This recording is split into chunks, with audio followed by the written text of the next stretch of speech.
kamu jangan lupa untuk tekan tombol subscribe dan jangan lupa tekan tombol like and share serta komen di kolom komentar ya.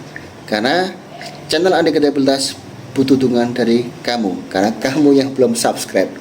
Oke, begitu kredibilitas, sabar bos.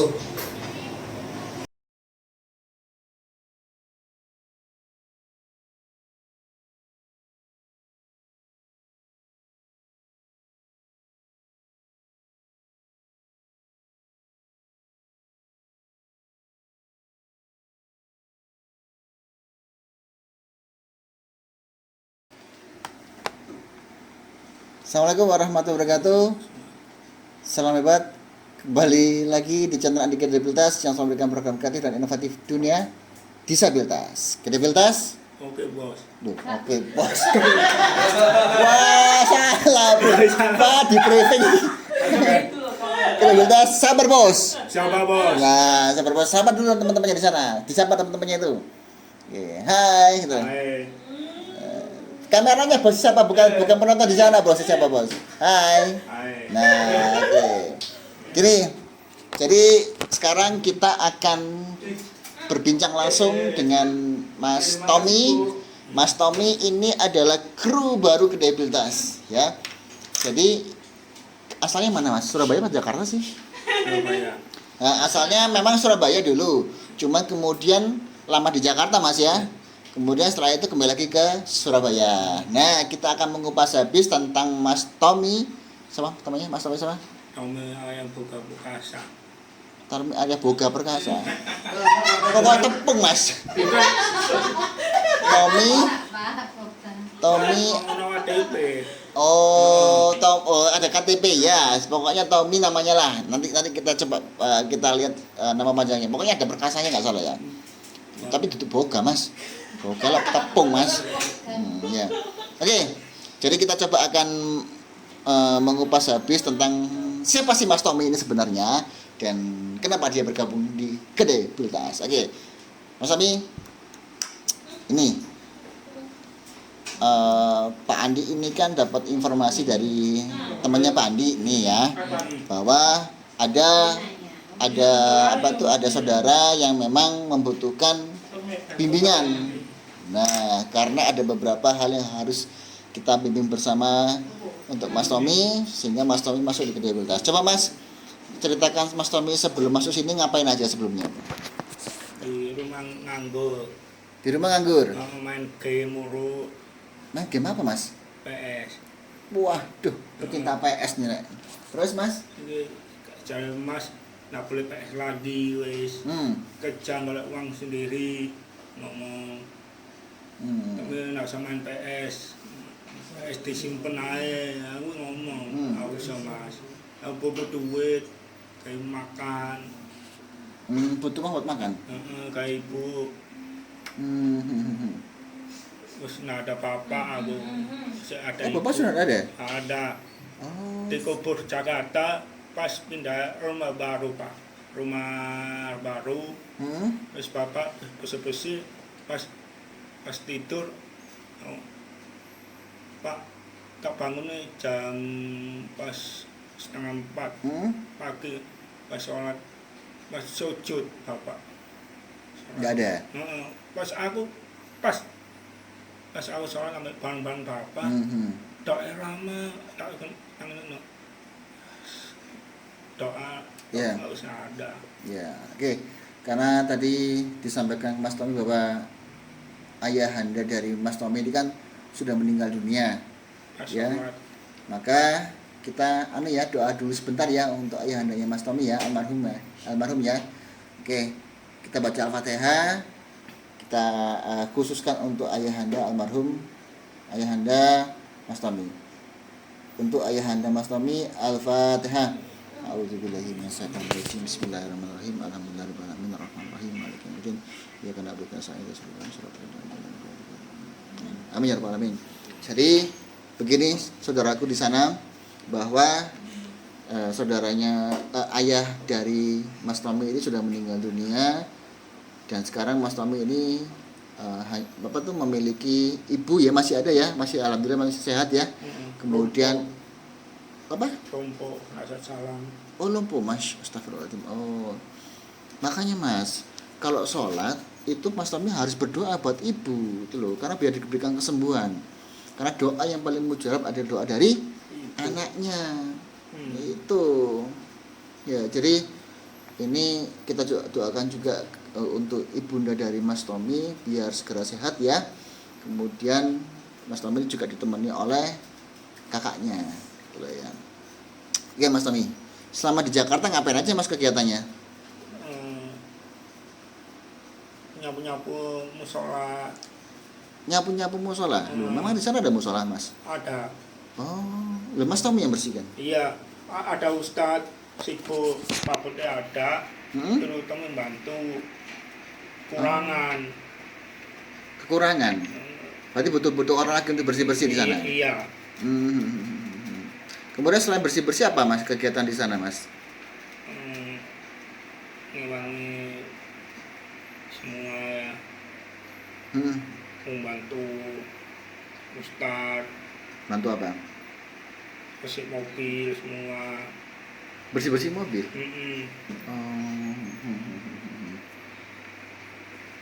Iya mas. Oke. Kemudian apa lagi mas kegiatannya di Jakarta? Nyuci sendiri, terus ada membantu nyuci sendiri. Nyuci apa? Baju. Bisa Masak mesin cuci. Wes. Kemudian begini mas, ketika di Jakarta seperti itu nih ya, kemudian ke Surabaya, kira-kira harapan Mas Tommy ketika di Surabaya apa mas harapannya mas? Karena kan di Surabaya kan, karena kan Jakarta kan pindah ke Surabaya nih. Nah di Surabaya harapannya Mas Tommy apa? Bisa bergabung dengan kredibilitas? Kerja, terus apa lagi? Sampai teman-teman ngumpul. Pengennya kerja apa mas? Tim mobil. Bersih mobil? Waduh, diapain nih mobilnya mas? Dicuci sabun. Pakai sabun nih? Bisa emang? Sudah pernah? Sudah. Di mana waktu itu? Di Jakarta.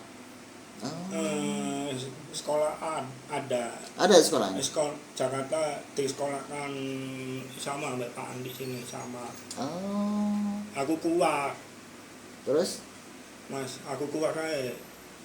Aku asli nggak cocok. Ada cocok di sana? Pakai sepatu nggak cocok. Terus hasil lanjutno di Surabaya. Aku belum kena Pak Andi belum. Masih nganu. Iya. Ikut. Jadi memang mas ya, apa namanya, segala sesuatu itu kan memang kan perlu kita pelajari mas. Jadi di Surabaya ini sebenarnya enak mas. Karena apa? Karena orangnya bagus-bagus, baik-baik, orangnya sopan-sopan, karena orang Jawa mas ya. Nah kemudian begini mas, harapannya Mas Tommy tadi kan habis dari Jakarta ke Surabaya kan pengen kerja. Tapi begini mas, semua orang hampir semuanya itu mencari sebuah pekerjaan. Cuman tidak semua orang bisa diterima dalam sebuah pekerjaan. Nah, disinilah tempatnya untuk Mas Tommy memperbaiki segala perilaku-perilaku yang kurang tepat, kemudian merubah perilaku yang kurang tepat menjadi perilaku yang baik. Itu. Karena memang ada beberapa yang memang harus kita perbaiki bersama. Ya Mas Tommy ya. Belum bisa baca belum. Iya itu, Mas Tommy belum bisa baca, belum bisa nulis, belum bisa berhitung. Itu yang perlu jadi kita pertimbangan untuk masuk ke sebuah pekerjaan Mas Tommy. Nah Mas Tommy usianya berapa sekarang? Sudah 7. Apa? 7 tahun? Enggak. Bayi lah mas. Bukan KTP. KTP? Berapa sih? Enggak. Pak Andi pengen tahu berapa sih usianya Mas Tommy? Ada yang tahu usia Mas Tommy? 37. Oh 37 ya. Di sana usia berapa? Adi usia berapa Adi? Oh angel. Adit berapa usia Adit? 19. Mir? 92. Mbak Ais berapa usianya? 18. Loh, 18 Bu. Ais. 18. Ais berapa usia Ais? 20 ya? 20. Ini? Oh paling berarti paling tua masih ini Mas Tommy ya. Lah kalau sebenarnya 37 itu udah usia dewasa lah, Mas, sangat dewasa. Itu. Kalau cari Mas suruh kerja dulu, Mas kerja tahun. Iya, tuh Mas, sebenarnya sebuah pekerjaan itu gampang Mas. Cuman bagaimana diri kita ini bisa ditempatkan di sebuah pekerjaan. Jadi gini Mas Tommy. Mas Tommy ini harus punya perilaku yang baik, sopan, dan santun. Pertama dalam sebuah pekerjaan adalah yang dibutuhkan apa? Sebuah pekerjaan? Jujur. Itu Mas. Karena kejujuran itu adalah modal pertama dan utama dalam mencari sebuah pekerjaan. Kenapa kok kejujuran? Karena kita semua itu tidak mau dibohongi, betul nggak sih? Siapa yang mau dikhianati? Enggak. Siapa yang mau dibohongi? Enggak. Kan nggak mau dibohongi kan? Nah, contohnya begini. Tommy, ayo Tom, tolong dibereskan itunya Tom. Ruangannya Bapak ini Tom. Tetapi ternyata Mas Tommy tidak membersihkan di sana. Kemudian terkadang di dalam sebuah pekerjaan itu juga ada tas loh Mas. Tasnya kadang-kadang begini. Di mejanya bosnya Mas Tommy ini ya, pura-pura ditaruh uang 5.000, 10.000 nih. Ditinggal sama bosnya. Tiba-tiba dia bilang begini, Tommy, ruang saya nanti Tommy dibersihkan ya. Tommy bersihkan ya. Ya, Tommy masuk ke ruangannya bosnya, dibersihkan. Setelah dibersihkan, Tommy melihat ada uang 10.000. Pertanyaannya Pak Ali ya, coba dijawab sama semuanya. Kira-kira kalau ada uang di meja bosmu, kira-kira kamu ambil atau kamu biarkan? Biarkan. Kamu Biarkan. dibiarkan? Biarkan. Dibiarkan. Ardi? Dibiarkan. Ais soalnya dibiarkan apa diambil? Kalau Tommy? Dibiarkan. Lah, dibiarkan masih betul. Tapi kalau diambil, salah itu? Salah. Akhirnya nanti jatuhnya jadi menyuri. Dan itu paling tidak disenangi oleh bos. Dimanapun bos tidak akan suka dengan orang yang mencuri. Itu. Jadi makanya itu Pak bilang kejujuran adalah hal utama dalam sebuah pekerjaan dan usaha. Paham ya Mas Tommy ya? Ini yang harus kita pahami bahwa kita bisa Mas Tommy kerja bareng-bareng. Tetapi yang perlu kita benahi dalam diri kita sendiri adalah sebuah kejujuran. Disiplin. Itu tidak bisa ditoleransi itu. Ya, karena kejujuran adalah mahal harganya. Makanya ketika kamu bohong di satu tempat, orang lain ketika nanti mau menerima kamu kerja itu sulit. Karena apa? Lu anak itu lo dulu tuh nggak jujur sama aku. Lu anak itu lo pernah mencuri di tempatku. Akhirnya kamu tidak akan bisa bekerja di mana-mana. Ya, paham semuanya ya? Bahwa kejujuran adalah hal yang utama. Adalah hal yang pertama untuk kita bisa bekerja. Oke, gitu Mas Tommy ya. Oke. Terus apa lagi Mas Tommy? Karena memang sebenarnya PR-nya Mas Tommy ini banyak loh yang harus Pak Andi selesaikan. Tuh ya. Jadi tolong itu Mas Tommy ya. Pak Andi kepengen Mas Tommy selama di sini ada perubahan yang bagus, ada perubahan sikap, perubahan lisan, dan perubahan perilaku yang sangat nyata. Yang awalnya begini berubah menjadi bagus, yang awalnya begini berubah menjadi bagus. Itulah yang Pak Andi inginkan. Ya, itu ya, saudaraku. Jadi ketika kita membimbing saudara kita memiliki hambatan khusus, memang pertama harus dengan pendekatan seperti ini. Karena memang jika tidak ada pendekatan seperti ini nanti akan menjadi salah paham dan salah persepsi yang bisa berujung ketidakharmonisan hubungan antara kita pembimbing dengan peserta didik kita sendiri, gitu ya. Setelah itu nanti kita akan ada tahapan-tahapan lagi selanjutnya melihat perkembangan bagaimana selama 3, 6, 9 hari dan bisa jadi 2 minggu di sini. Oke. Itu sekian dari Anikedabilitas. Nanti akan kita lanjutkan lagi di wawancara kedua Mas Tommy ya. Sampai kita lihat perkembangan yang akan dialami oleh Mas Tommy dan kita akan bedah satu persatu. Oke. Sekian dari kami. Semoga informasi yang dapat kita berikan dapat bermanfaat untuk semua di sana dalam membimbing saudara-saudara kita yang memiliki hambatan khusus. Kredibilitas? Lihat sana dong mas. Sabar bos. Jangan ditinju kamera ya pecah nanti. Kredibilitas? Sabar, bos. Nah, sabar bos. Oke, wassalamualaikum warahmatullahi wabarakatuh. Ngomongin.